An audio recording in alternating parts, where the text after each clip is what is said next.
Less than a year ago, somewhere amongst these willows was a broken down old fence. I couldn't build a new fence without cutting back the willows. The steep hillside was covered with gorse and hawthorn and was only marginal grazing anyway, so it made sense to retire the whole area for wildlife, with the possibility of native timber in the future. After ripping out the willows, we made some ponds and planted the hillside.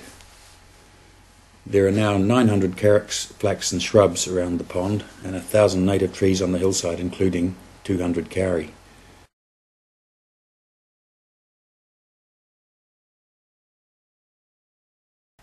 Now, less than a year after we began, the ponds are teeming with life. Swallows love the place.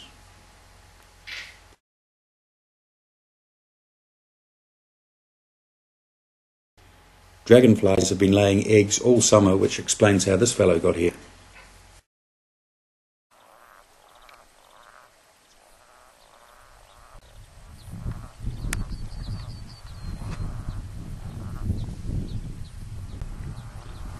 Green and golden bell frogs seem to like it here too. The ponds are full of tadpoles, presumably theirs. We have at least one resident kingfisher at the ponds, and a family of mallards arrived this week.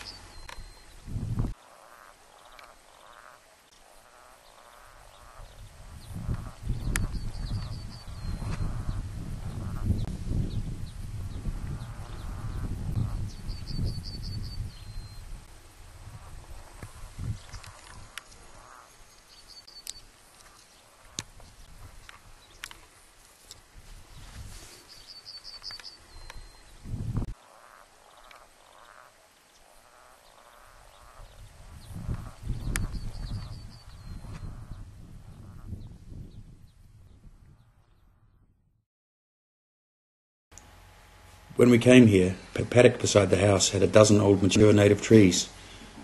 We fenced them off and underplanted with 800 natives. That was 6 years ago.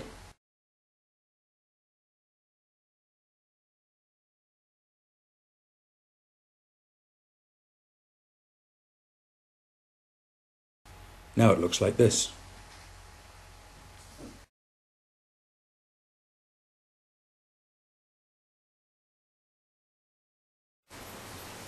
That was here, that was here, that was here.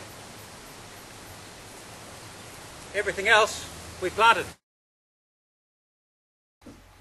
When we applied for 2 EPLs 5 years ago, we said we would plant a lot of natives on the sections.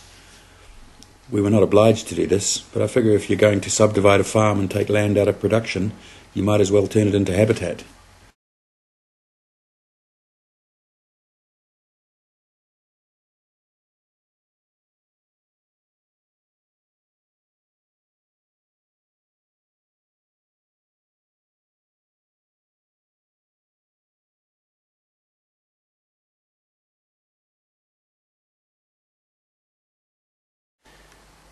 In winter 2011, I planted my first 190 kauri, most of them using this gorse as a nurse crop.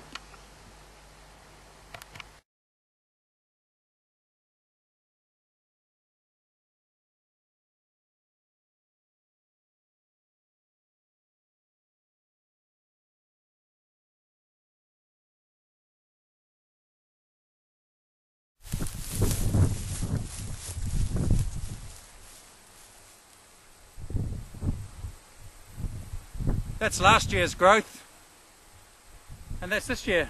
Oh, and there's some paper wasps on there. I cleared the gorse for a strip about 10 metres wide along the boundary fence with the neighbour, and I planted 2 rows of manuka so he doesn't have to look at gorse.